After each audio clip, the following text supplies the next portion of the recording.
behind me was at a standstill for more than a week, while workers at the Port of Montreal were locked out since Sunday.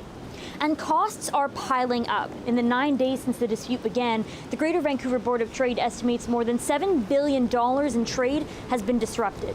The economic impact was so big and negotiations so slow, Canada's federal labour minister is sending parties in both disputes to binding arbitration and ordering people back to work. The process belongs to the parties alone, but the consequences impact the lives of working people and families across Canada. As Canada's Minister of Labour, it is my duty and responsibility to secure industrial peace in the national interest of all Canadians. That doesn't mean the dispute is resolved. The main sticking points of automation and wages still don't have long-term solutions. And experts warn those two critical issues at ports aren't going away anytime soon.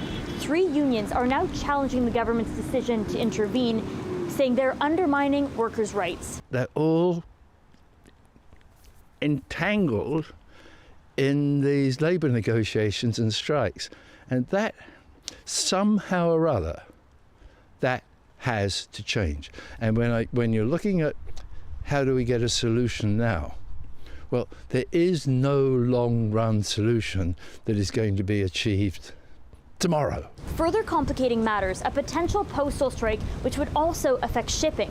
Earlier this week, Canada Post workers gave 72-hour strike notice and could be on picket lines by Friday. The union said even though they've been negotiating for over a year, they're at an impasse over issues like wages and medical leave. Canada Post said the financial impact of a strike would be big and that rural communities in Canada would be affected the most. I think wages are a problem, but the philosophical problems go deeper. They say that they want weekend delivery. We say this is how we see you being able to do any of that. And they say, no, we don't want to do it the way you envision it. Some small businesses say the impact on them would be significant, especially right before the busy holiday season. We ship all of our online orders with Canada Post, and we work with a lot of local Canadian makers and designers.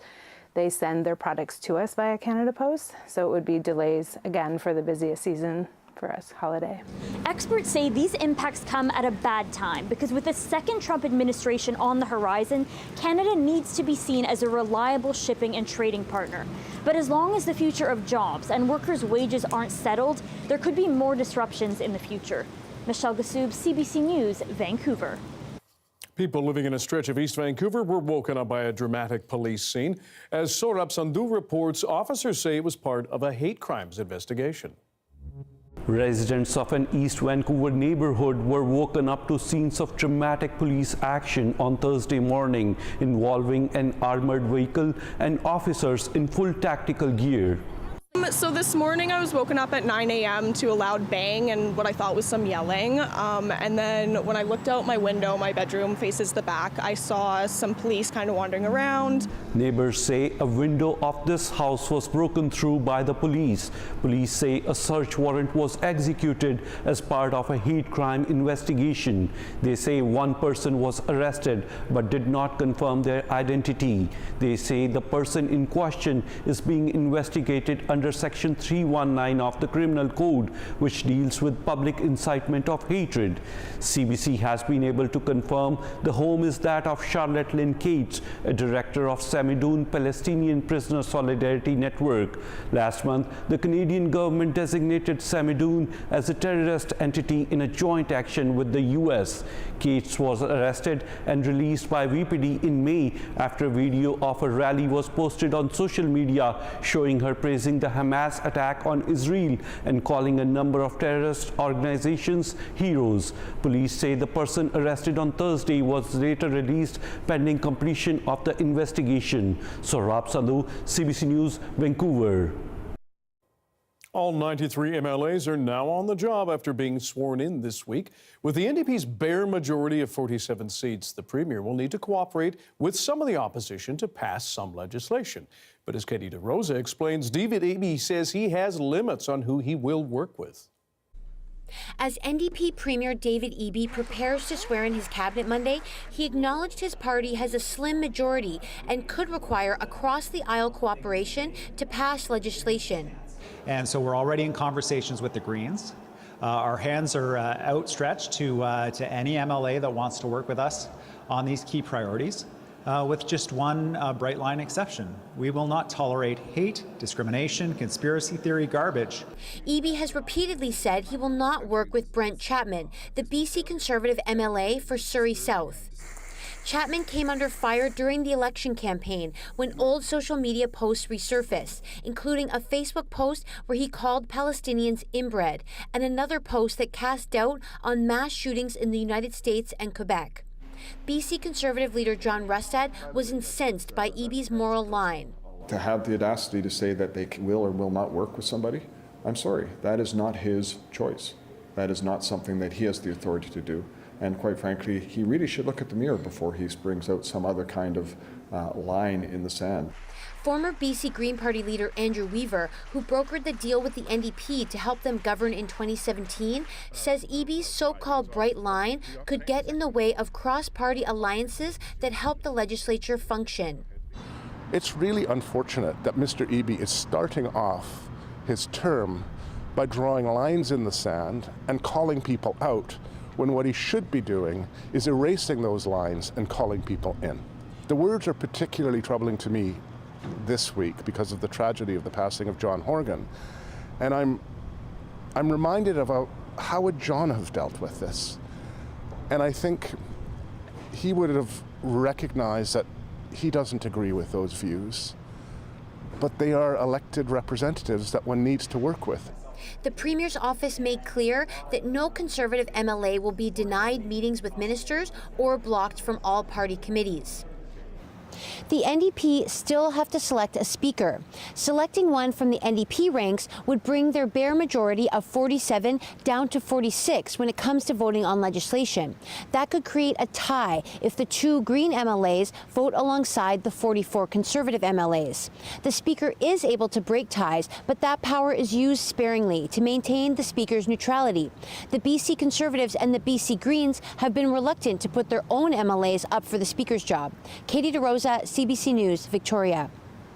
Vancouver City Council has approved a new policy that will allow a wider range of city-owned facilities to be named after corporate sponsors. Council says the policy will generate a new source of revenue and reduce pressure on property taxes. The rules apply to property, services, vehicles, and digital platforms, but will not be used for things like parks, libraries, fire halls, and police assets. All sponsors will also need to be reviewed.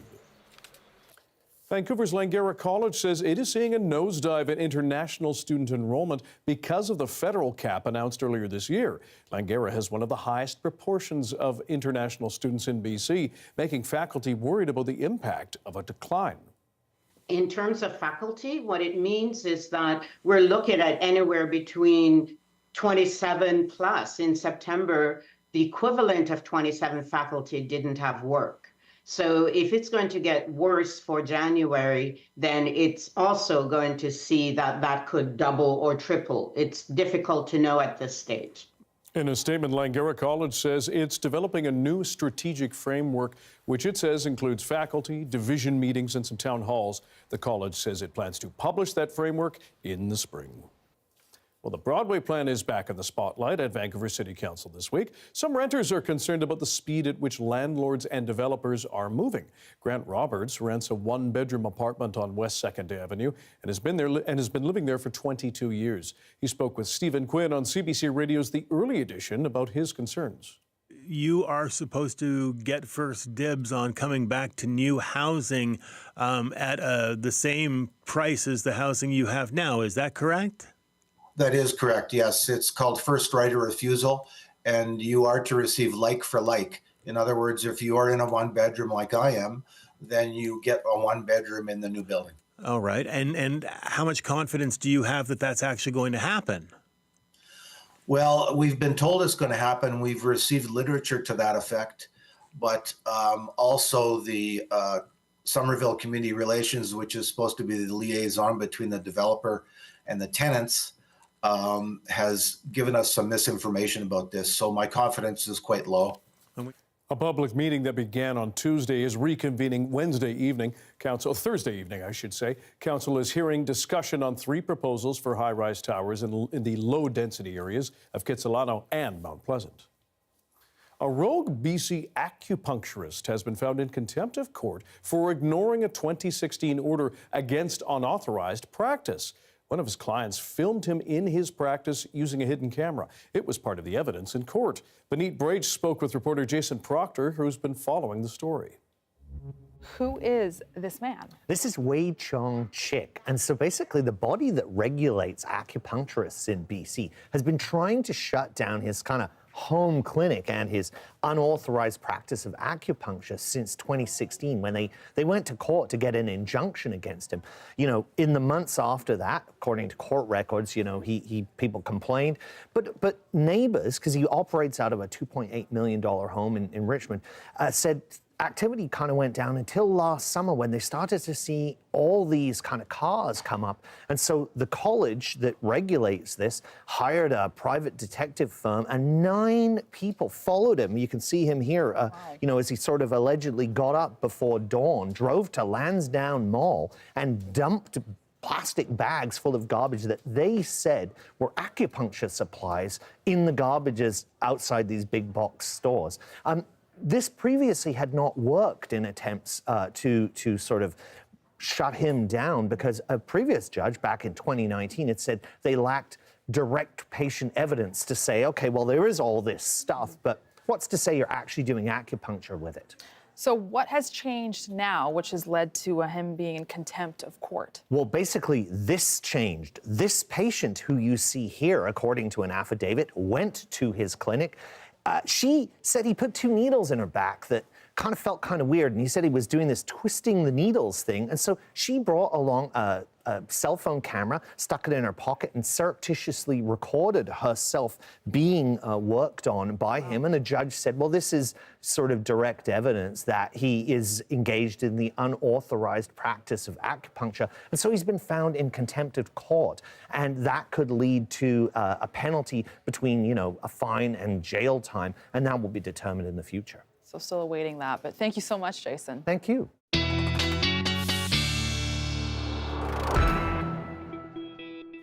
Darius Madavi is here with our look at the weather. Blue sky today. I know. Nice. Wasn't that a nice treat? More of that tomorrow. So we're continuing to clear up across the south coast. Tomorrow seems quite clear in many places, at least for part of the day, to kick off the day in the morning. Clear skies across virtually all of the island and much of the lower mainland at least. But then as we get later into the day, some precipitation starts to work its way down the island late Friday, reaching the west coast of the island, then sort of overnight Friday into Saturday, and continuing to make its way down. You'll see snow is quite widespread because freezing levels will be quite low. Our lows have been getting down to 4 or 5 degrees by the time we get into early next week. Probably down to around 2 or 3 degrees, at least for Monday night. Winds will also be blowing quite strong, Dan, across the south coast, and we'll talk more about the impacts across the rest of BC later in the show. Sounds good. Thanks very much. Thank you. Still to come, more on the arrests of 3 men with connections to Mexican cartels and why experts say criminal organizations may be trying to get a foothold here in this province. More on that story after this.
We're learning more about the arrests of 3 people in BC with potential connections to Mexican drug cartels. Michelle Gassoub has the details.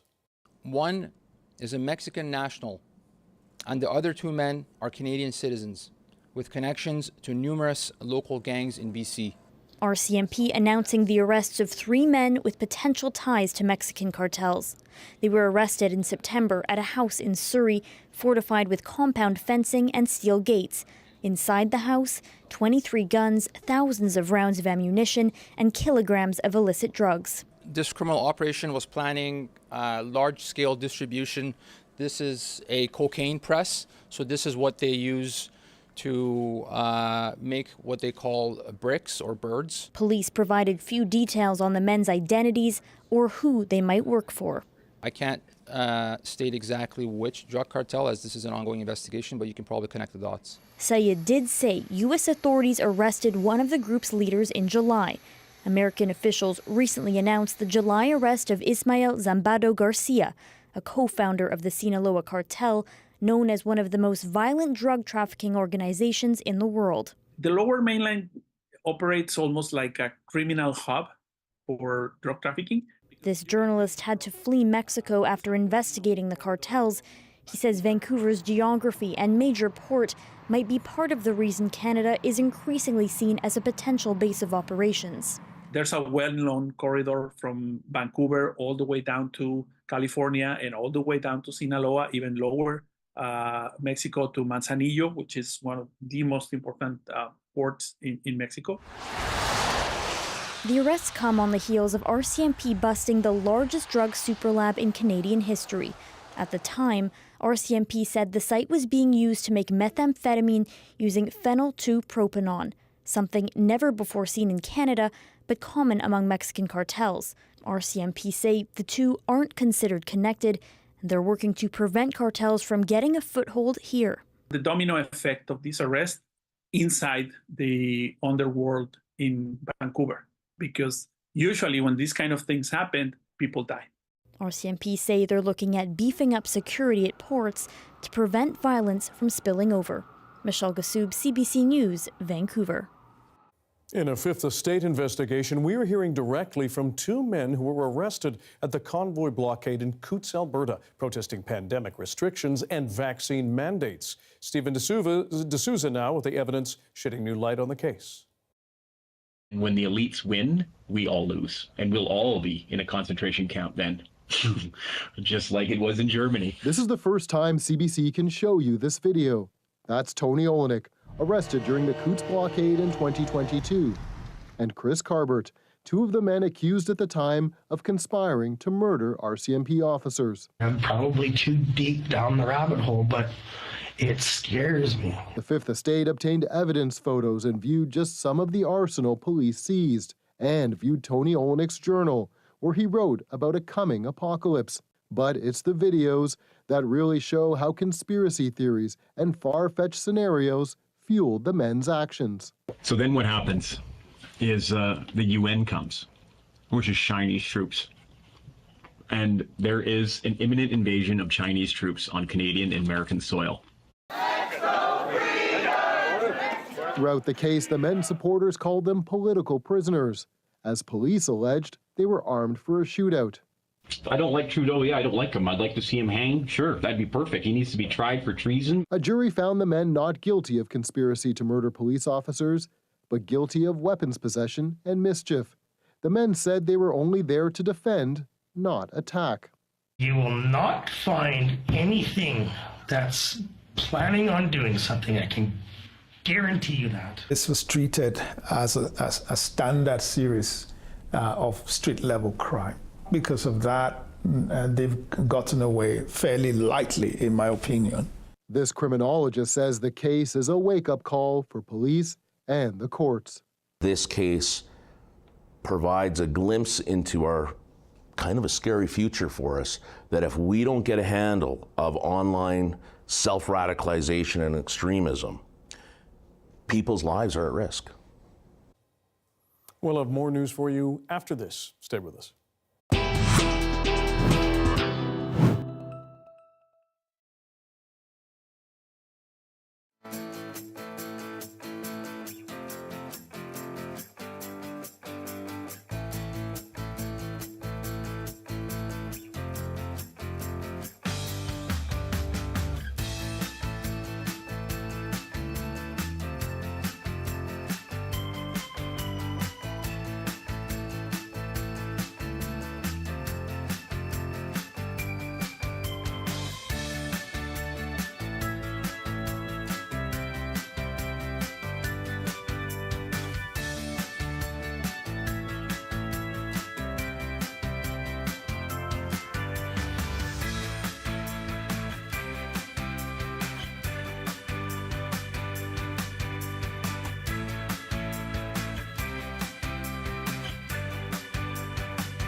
Well, festivities for the 111th Grey Cup are underway. It's Vancouver's first time hosting the biggest game in Canadian football since 2014. And it comes after some lean years for the tourism and hospitality sectors. As Liam Britton shows us, they're hoping the big game kicks off a big return for them. The Grey Cup party is here. Grey skies, nowhere to be seen. And that has local businesses flying high. The impact will be significant, there's no question. And that's welcome, with many food and drink businesses feeling like they've been sacked. You know, coming out of the pandemic, we came out quite strong, and then we were hit with inflation, and we were hit with high interest rates. Even though Rob Coppin's beloved Stamps didn't make the dance this year, he and his wife have attended over 20 Grey Cup parties. This year, they plan to spend $4,000 or $5,000. There's a lot of people. We only see them at Grey Cup because they're from different parts of the country. We all meet up, have beers, cheer, and have a lot of fun. The city helped pay for the party with some of its $500,000 Sport Tourism Development Fund, but didn't specify how much. BC's tourism ministry spent $3.5 million on the Grey Cup Festival, and it expects it to provide a $125 million economic boost. But at least one academic says after further review, that estimate is worth a penalty flag. He says Grey Cups are usually modest economic positives. And that's a lot more than can be said for the Winter Olympics in Vancouver Whistler, for the World Cup that's upcoming, for the Invictus Games. A leader in the tourism sector and on the Grey Cup committee argues public dollars are worth it. If you don't do these things, if you don't animate a city, and if you don't give reasons for people to come out and enjoy the city and spend and go to restaurants and go to events, then what drives economic resilience? Indigenous businesses are hoping to benefit with a marketplace exhibiting products and tourism. There's hope it could lead to growth. We need to really continue to build that Indigenous tourism is mainstream tourism, like that we are not just that add-on, we are part of that integral to that fabric of the success of tourism in this country. Organizers have drawn up a playbook of music, vendors, and Canada's largest ever drone show ahead of Sunday's big game. Liam Britton, CBC News, Vancouver. Now, as we gear up for the Grey Cup this Sunday at BC Place, we're going to take you back to 1964, the year the BC Lions brought home their first Grey Cup, beating the Hamilton Tiger Cats in Toronto. Have a look. The score, British Columbia 34, Hamilton 24. Maloney throwing the screen to Counts, 50 to the 45 to the 43-yard line.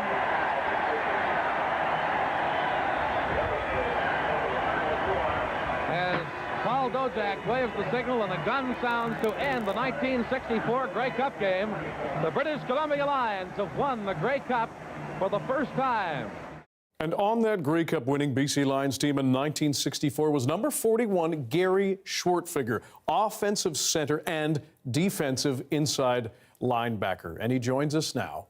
Gary, what stands out to you most about that Grey Cup winning game and the team in 1964? I guess that it was a team effort. Our whole team was kind of dedicated to do the best we could that season to get back to the position where we could actually challenge for that Grey Cup. The Grey Cup is the biggest thing in Canadian football. Every football team wants to win the Grey Cup. It's a big one for Canada, and it's been going over 100 years. And our team was really dedicated towards that goal of bringing that Grey Cup to Vancouver. I have to ask, because my dad told me about this at a young age, Gary. Was revenge in the Lions' minds because Hamilton beat you in 1963? Oh yeah. It was a kind of victory that we really didn't get over, and that's why I think at this point in time, I look at the Winnipeg Blue Bombers. Not that I'm taking sides, but they lost last year, and I think maybe they have a really strong desire to come back and correct that also. And I had that same type of feeling as a young player back then. We wanted to come back. We wanted to right that wrong, and like I said, bring that Grey Cup home. And there were big names on your team with you. Willie Fleming, Emery Barnes, Norm Fieldgate, Joe Cap. This was a talented club. Oh gosh, we were really blessed because our leader. I'm speaking to the older generation now. Our leader was Joe Cap. And Joe Cap, he was a type of individual, and I mean, I was in the huddle sometimes, and Joe would be knocked down, and he could hardly have his breath, and he would say, "Okay, guys, now here's our next play," and he could hardly speak it out, but you saw the courage of him being our quarterback, and you felt, oh, we just got to do a better job for this man. We got to make sure this thing works, and he was an inspiration, and of course there was Willie Fleming. All you had to do was give him a quick block, and he was gone. He was, well, I think one of the fastest players at that time in the CFL. So you're right, Dan. We were loaded with talent. Gary, how has the CFL and the Grey Cup changed since you played? And a lot of players, a lot of us guys now have kind of sore necks, and we have calcium on our necks because we were taught to lead with your head. Now the whole game has changed with the shoulder angles and the hands and everything else. So the rules themselves have, I think, made it a safer game, which I think was well needed. And Gary, what does it mean to you to have West Vancouver Secondary School honor you after you served as their head coach for 20 years? Well, I'm embarrassed because it's like the old caption, old soldiers never die, they just fade away. Well, I feel the same thing about old football coaches. They don't die, they just kind of fade away. And I'm satisfied with that. I'm pleased with that, Dan. But we did go through almost 30 years of coaching at West Van. We had our successes, we had our failures, but the kids always came first. That was my one issue, was to teach them fundamentally what was the best way to play the game and to have fun. BC Lions Grey Cup champion Gary Schwartfigger, thank you for your time and congratulations. Well, thank you very much, and I hope our Western team can be successful. A visit from a foreigner has led to a major security operation in Canada's largest city. It's not a political leader or diplomats who have arrived in Toronto, but Taylor Swift performing this week. Thomas Dagla has more. With this mega concert event comes big-time security, as 500,000 Swifties and visitors descend on Toronto for 6 sold-out shows. I just hope it's a nice, positive, safe experience for everybody. It was just 3 months ago that Taylor Swift's tour stop in Vienna was abruptly called off over a foiled ISIS-inspired attack.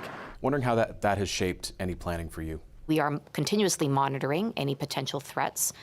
There are no threats at this time, and we are adequately resourced. Officers will wear flashing lights to make themselves visible to concertgoers. This is all in an effort to ensure that we have a safe event. Consider entrances to major venues like this are often called soft targets. Soft targets are prone to be in a lot of density in terms of space and area. Fans without tickets won't even be allowed to stand here outside the stadium on concert days. Organizers are setting up a special perimeter for ticket holders only.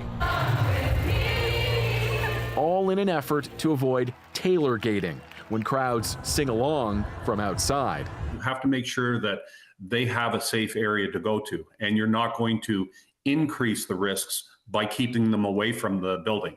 Toronto police say they consulted with law enforcement in other cities that hosted the Eras Tour.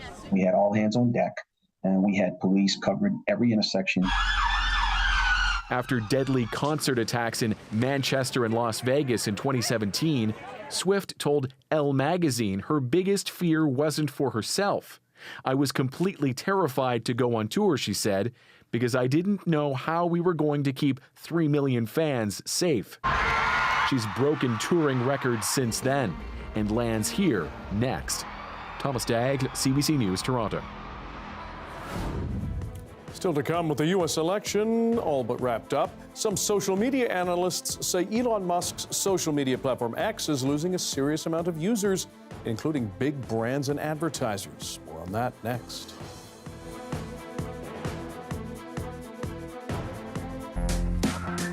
This is Vancouver is a new CBC podcast where we explore the issues, the stories, and the people that make this place home. Listen to This is Vancouver wherever you get your podcasts.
After 2 weeks of bad weather and the promise of La Nina, Vancouver Island skiers and boarders are getting ready for snow.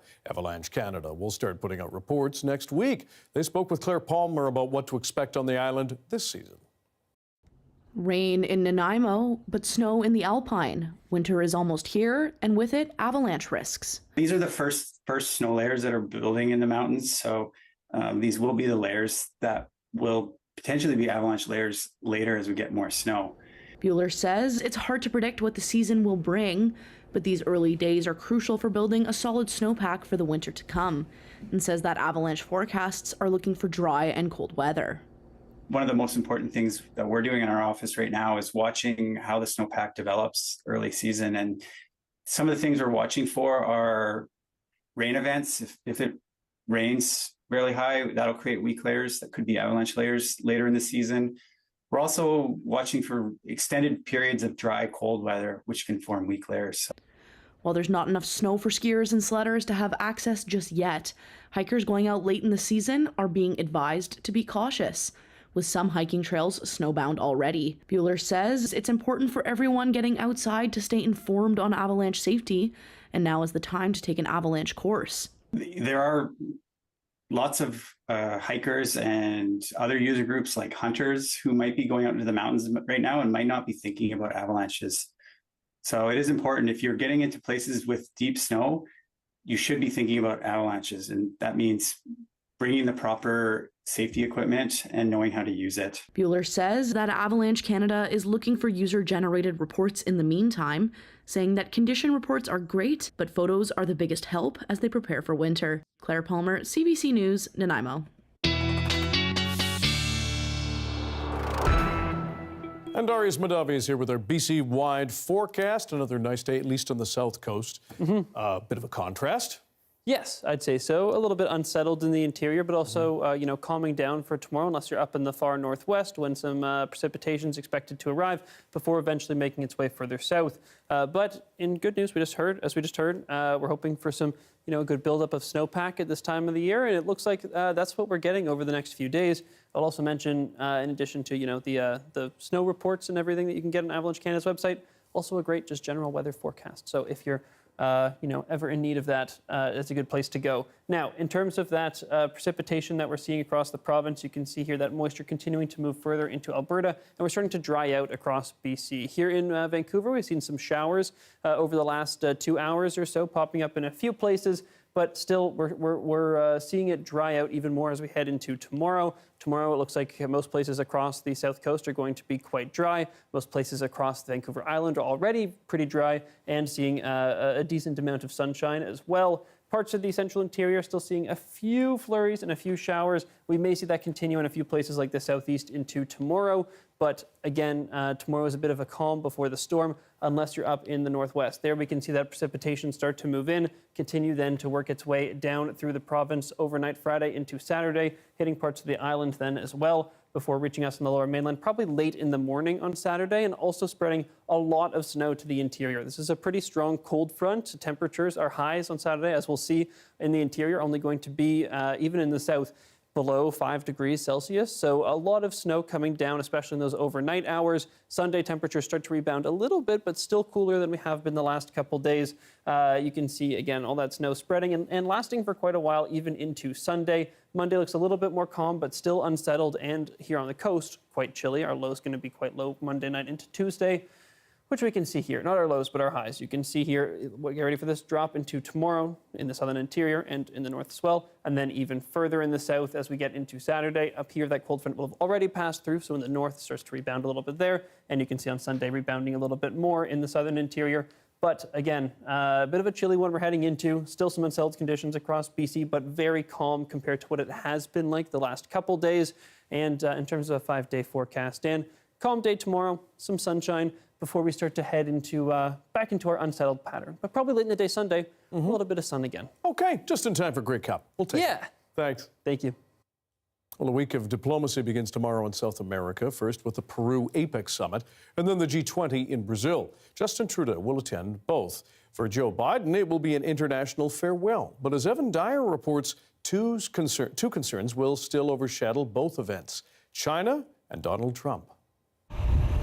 Prime Minister Justin Trudeau is off to Lima, Peru to attend the APEC Summit, the Asia-Pacific Economic Cooperation Summit. And the official agenda there, which is Grow, Empower, Include, has been really blown out of the water by the earthquake that's shaken world affairs in recent days, which of course is the re-election of President Donald Trump, which is an event of huge significance, not only for Canada, but for many of the countries attending that APEC conference. You only need to think, for example, of Mexico, a country with a very large trade relationship with the United States, a more unbalanced trade relationship, and one that's often mentioned by people in MAGA and Trump world as one of the main targets of the tariffs that they're thinking of bringing in. But of course, the number one target of those tariffs would be China, which will also be present at the APEC summit, and will be looking to discuss with President Biden what exactly all of this means for China coming up. But there's other countries there too for whom Donald Trump's election represents an enormous challenge. For one is Taiwan. Taiwan, a country that feels very threatened by the People's Republic of China and depends on U.S. security guarantees. It has been concerned in the past that with Donald Trump, those guarantees might go away, that it could be more exposed to a potential invasion in the future. And there are other countries too, such as the Philippines, Japan, and Vietnam, all of which have territorial disputes with China. So this is a summit where countries are going to be looking for reassurance from a lame duck president, Joe Biden, who knows that in 2 months he's going to be replaced by the highly unpredictable Donald Trump. Evan Dyer, CBC News, Ottawa. Donald Trump's staff appointments for his incoming administration are already making waves on this side of the border. Trump's pick for border czar says the border between Canada and the U.S. is a problem. As Rafi Boudjikanian reports, officials here are ramping up preparations ahead of Trump's promised crackdown on illegal migrants. With Donald Trump soon back at the White House, Ottawa's focus is already sharpening. We take the border very, very seriously. That comment on the heels of Trump's new border czar insisting it's time for a tough conversation with Canada. The problem with the northern border is a huge national security issue. A lot of SIAs, special interest aliens, from countries that sponsor terror or are known not to be our friends, come through the northern border. Trump has promised to deport millions of undocumented migrants, prompting a warning by the union representing Canada's border guards about some heading in the opposite direction, out of fear of Trump's threat. We have significant staffing shortages at the CBSA. We do not have the ability to patrol between ports of entry. We don't have the staff or the mandate to do that. The RCMP and provincial police are responsible for keeping watch over the 9,000 kilometers between the official entry points into Canada from the U.S. The Border Guards Union says it would need up to 3,000 more agents if Republicans follow through. No firm plans yet from the government. We will ensure that Canada's borders are secure. During Trump's first term, the number of migrants attempting to enter Canada from the U.S. at irregular border crossings swelled dramatically. At the time, they were allowed to seek asylum. That policy has since been shut down. Now, Ottawa says it's watching closely. Are there changes to be made at any particular point in time when we see behaviors changing, when we see our security agencies advising us to adopt a different posture? I think absolutely. Those are conversations that won't be had in public. Prime Minister Trudeau is preparing for 2 international summits this week, including the G20, where Trump's return will almost certainly be a subject, with implications that extend far beyond our borders. Rafi Boudjikanian on CBC News, Ottawa. U.S. President-elect Donald Trump has also announced his pick for Secretary of Health. He's nominating Robert F. Kennedy Jr., who has waged a war against vaccines. As Steve Futterman explains, Kennedy is the latest of Trump's top picks to be subjected to an avalanche of criticism from Democrats and beyond. The nomination receiving the biggest blowback is Matt Gaetz. Some people on Capitol Hill use words like insane, unacceptable. Among other things, Gaetz has been accused in recent years and has been investigated by the Justice Department for allegations that he had sexual relations with a minor. He was never charged. It is a horrible allegation, and it is a lie. Last year, Gaetz made comments that seemed to suggest he would be willing to blow up some key government agencies, including the one that he's been nominated to take over. we either get this government back on our side or we defund and get rid of, abolish the FBI, CDC, ATF, DOJ, every last one of them, if they do not come to heel. He is singularly a disruptor. He is someone who's been selected because of his interest and desire to go into the organization and tear things apart. Another controversial nomination is Tulsi Gabbard to be the nation's top intelligence official. In recent years, she has made comments that seem to suggest she agrees with Vladimir Putin and Syrian leader Bashar al-Assad. Very, very questionable in terms of her past contacts and relationships. I want to learn a lot more about what she has done, even if it involves classified information. While Gates and Gabbard do have experience as lawmakers, Trump's nominee to be Defense Secretary Pete Hegseth does not. He has been a Fox News weekend host. Trump didn't pick him to be a good Secretary of Defense. Trump picked him to make sure that he does Trump's bidding. In the end, the big question is, why is Trump doing this? He knows that these nominees are controversial. Some political observers believe Trump is trying to test the loyalty of Senate Republicans and put pressure on them to see just how far they will go and to see if he can essentially do whatever he wants. Steve Futterman for CBC News, Los Angeles. And my apologies, that was a different story.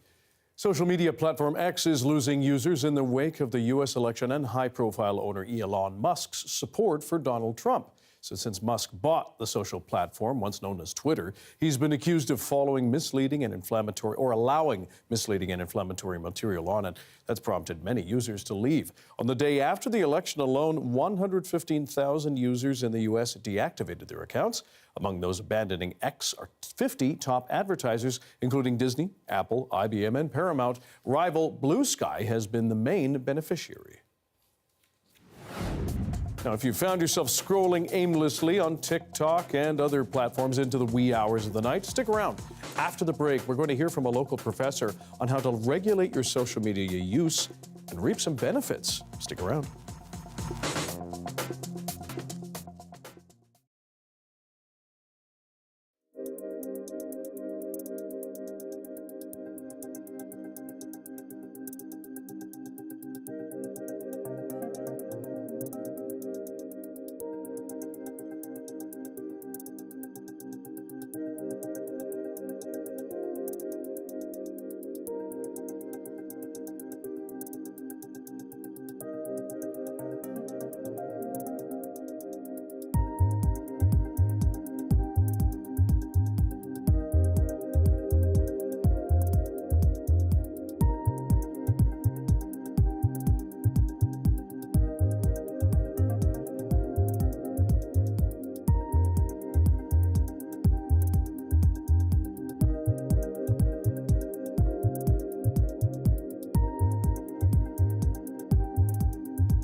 Hi, I'm Amy Val, and this is your CBC Inbox.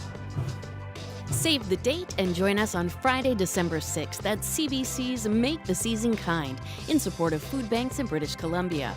The annual charity drive is filled with special programming and festive activities. Looking forward to seeing you on December 6th. And never miss a special programming series, event, or contest. Subscribe to CBC Vancouver's e-newsletter and keep connected with us. A new UBC study reveals a young person's mental health doesn't depend as much on how much time they spend on social media as how they use it. As Pinky Wong reports, researchers say those who managed their online interactions saw a drop in anxiety, depression, and loneliness. There's a lot of negative press about social media and all the bad things that it can do for your mental health. But I got interested in thinking about if there's a way that users could be taught to leverage the good things while avoiding the bad things. We enrolled emerging adults, so young adults, and it was an experiment. So we randomized them to 3 different groups. The group that we told to abstain, they were the ones that really cut back the most in depression, anxiety, and stress. But it was only the group that we told to use social media smarter that seemed to improve in FOMO, fear of missing out, and loneliness. If you cut off social media entirely, you free yourself from that part, but you're also cutting off a potential source of social connection. Maintaining those relationships, like you can't just meet everybody every day, right? You can't just have that connection with everybody every day. So yeah, what you do is you tend to send them reels or text messages or something like that.